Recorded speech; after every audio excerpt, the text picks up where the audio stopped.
So the first card is going to be what money means to you. Okay, means to you. Okay, so this is the Virgo card, and it is the Hermit.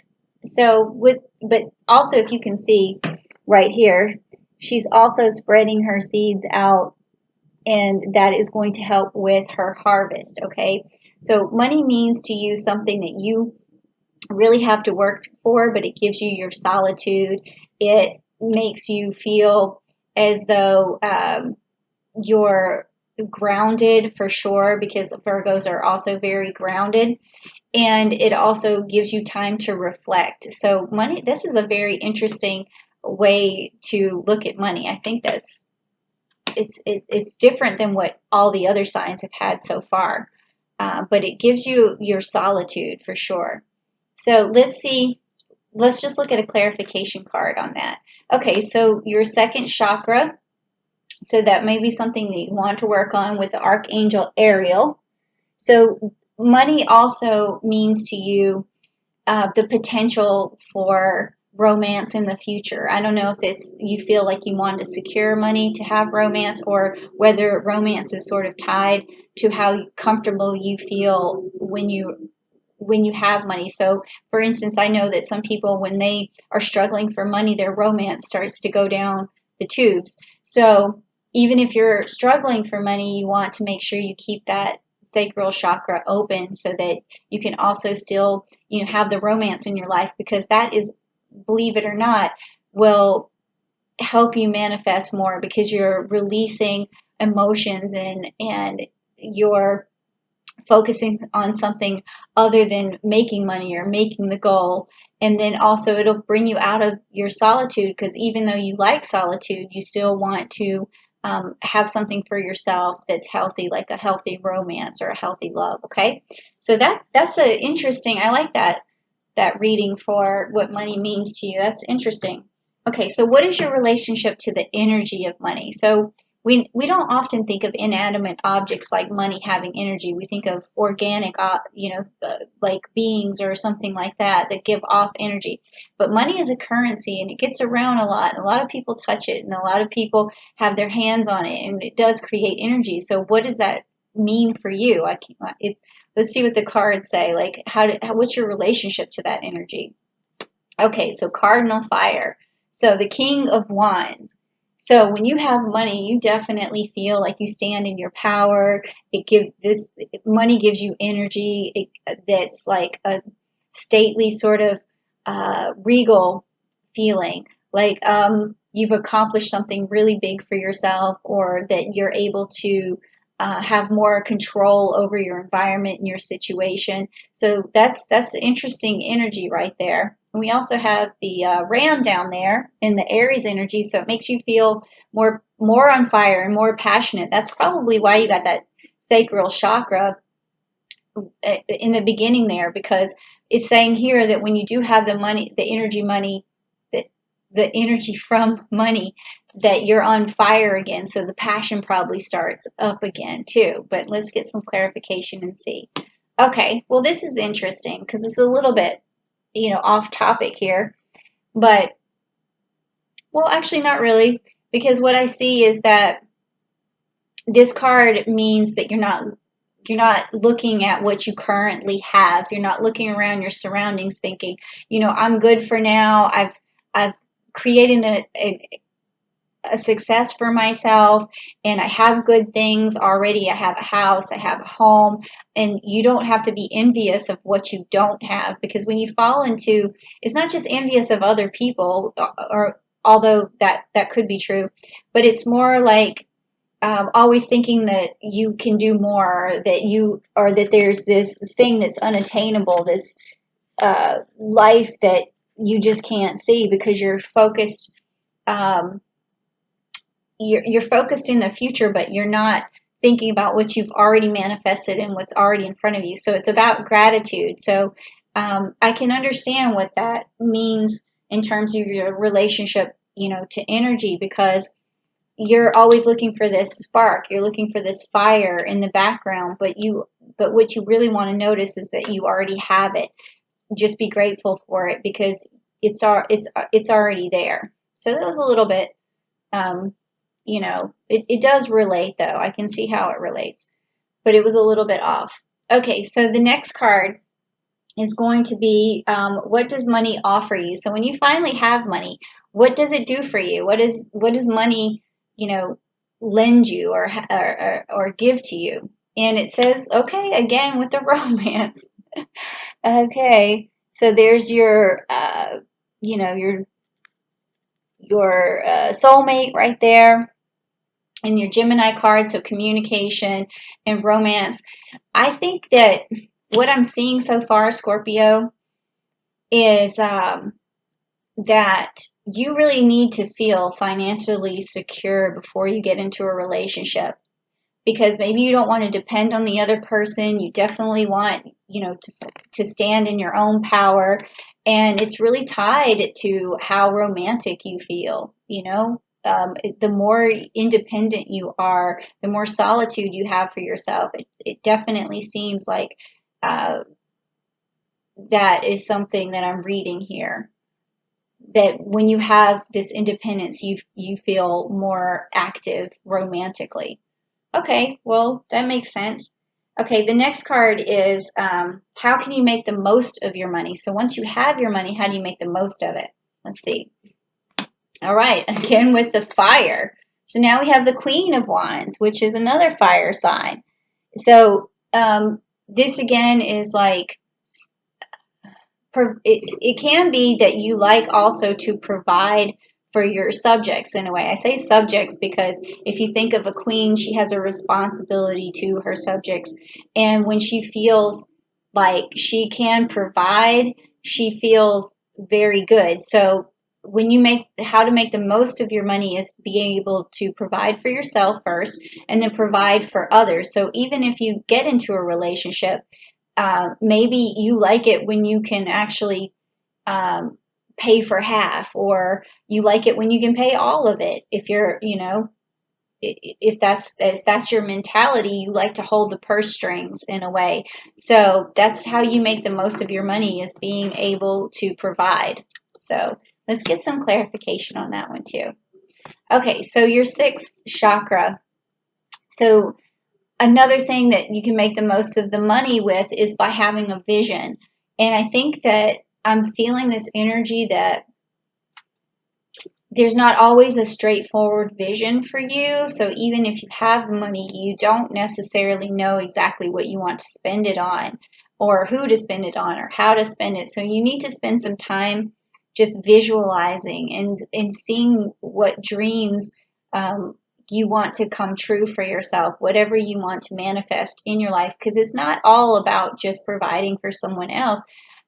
Or it could be a vision that includes providing for someone else, but also I don't think, like, maybe you're more concerned with having the money than you are what you can do with the money.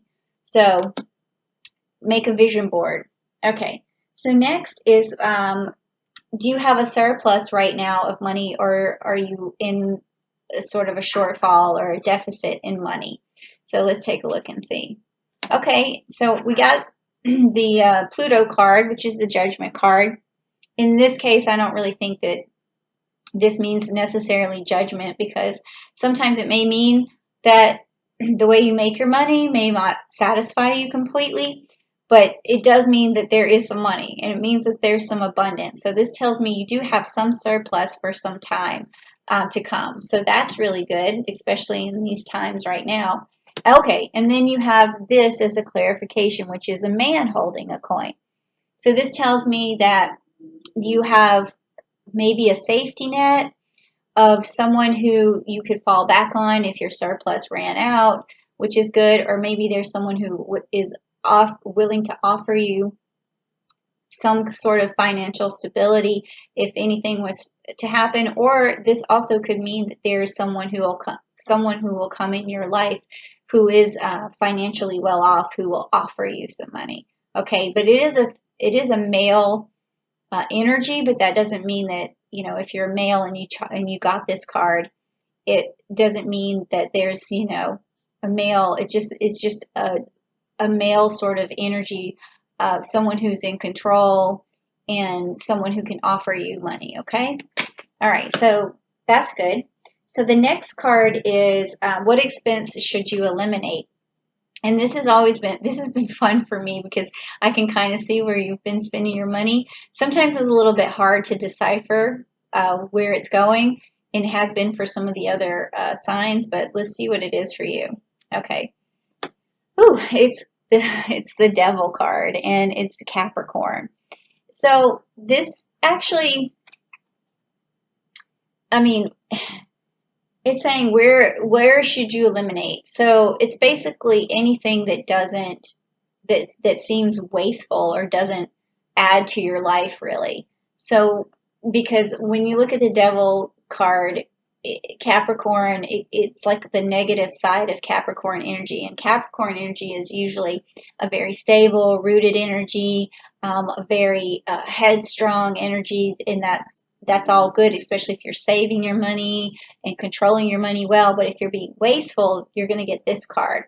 So anything basically that you've been spending your money on that's wasteful, you want to try and cut that out because it's not. It may deplete that surplus that you have, and it may also stop you from making more money because you're not reinvesting that money. But let's get some clarification and let's see. Okay, so it's the root chakra. So I would say go back and do those videos on the second chakra that I made and also the root chakra because um, you want to feel rooted and you want to feel grounded, but when you're wasteful, it makes you feel unstable. So I would say eliminate as much wasteful expenditures as you possibly can. Okay, so the next one is what is your next realistic goal? And I had been getting some interesting cards on that. Let's see what yours is. Okay, so this is the Uranus and the Five of Pentacles. So this realistic financial goal in this particular reading is telling me that in 5 months' time, you should be able to start manifesting more money for yourself. And your plan should be starting to work within 5 months, as long as you stick to, because it's got some Taurus energy in it too. So as long as you stick to the plan and you're very diligent about it and you're very grounded about it, because you also got this grounded card, then in 5 months' time, these pentacles are going to pay off. And let's get some clarification on that. Okay, so there's contract here, fair and balanced, and also it could mean a literal contract. It could mean a work contract. It could be you're contracted to make some more money, but this does have to do with some sort of realistic goal. Maybe you win some sort of court case, or you get some money from some sort of contract. So that could also, if you go into some sort of contract that's going to make money, I would start thinking about that now, seeing like, who could hire you to do something or a certain thing. And it could be short term, something that's just 5 months, or it could be a contract that lasts for a lot longer, but once you start it, it could be paid off, and it could be starting to pay off in about 5 months. So your realistic goal is try to partner up with somebody or try to pick up something new or make a new agreement or contract with somebody over the next 5 months, and that's going to help pay off. Okay, so how do you reach that goal in that 5 months a lot quicker? So let's check it out and see. Okay, so you got the Eight of Pentacles and you got the Centaur. Okay, so this is a card, it's about healing, but it's also about moving forward and traveling. So a lot of times we spiritually heal ourselves by traveling somewhere or going somewhere to take like a retreat or something. So that would be my recommendation. Like if you're trying to reach your goal faster, then you want to take time out for yourself to retreat, to get emotionally balanced, and that's really going to help you because that's going to attract a positive energy into your life. Now this next card, oh, that's what we were talking about. is the clarification for that, which is the angel of balance. So when you're on this retreat, you want to get balanced. You want to get, all your chakras working right, and that's going to bring in a lot of positive energy into your life. Okay, Scorpio, and you have this angel on your side. Oh, my dog is making some funny noise. I don't know if he might be thirsty. But we have one more card, and then I'll go help him. So what we have is the last card, which is, what is the best thing to spend your money on? And I have a feeling it has something to do with, this retreat. But let's check it out and see. Yep, here we go again with the Sagittarius energy. So it's going to be some sort of, getaway, some sort of retreat, and it's going to give you temperance, which means that you're able to stay grounded as you take action. So, and you're able to balance that action, with stability. So all of your actions have some sort of gravity towards this abundance that you're trying to manifest. Okay, so yep, that made sense. And then the last card is going to be that clarification for that card, which is deceit.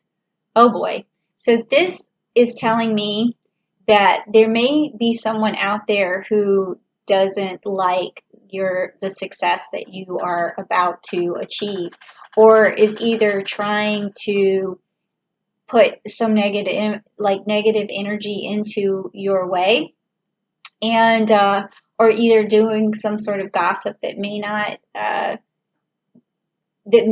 either make you look bad or something of that nature. Or on the flip side of this card, it could also mean that you're talking yourself into negativity, and so you're deceiving yourself by not believing in yourself. So either way, one of those two things could happen. Is you want to make sure you start to do some spiritual cleansings, some things that make you vibrate at a really high level, so that anybody who does try and put you down, you always have something positive to say back. So therefore you basically take their energy and you put it back into the universe, but you put it back with love, because where there's love, there's negativity cannot live there, and the negativity they're trying to give you cannot stay inside of you, because there's too much love and it brings light to the situation. So you may also want to look at your heart chakra and go back to those videos, because the video series that I did, because like I said, where there's unconditional love, you can't be affected by anyone who's trying to deceive you, and you also can't deceive yourself, because you love yourself unconditionally as well when you open up that heart chakra.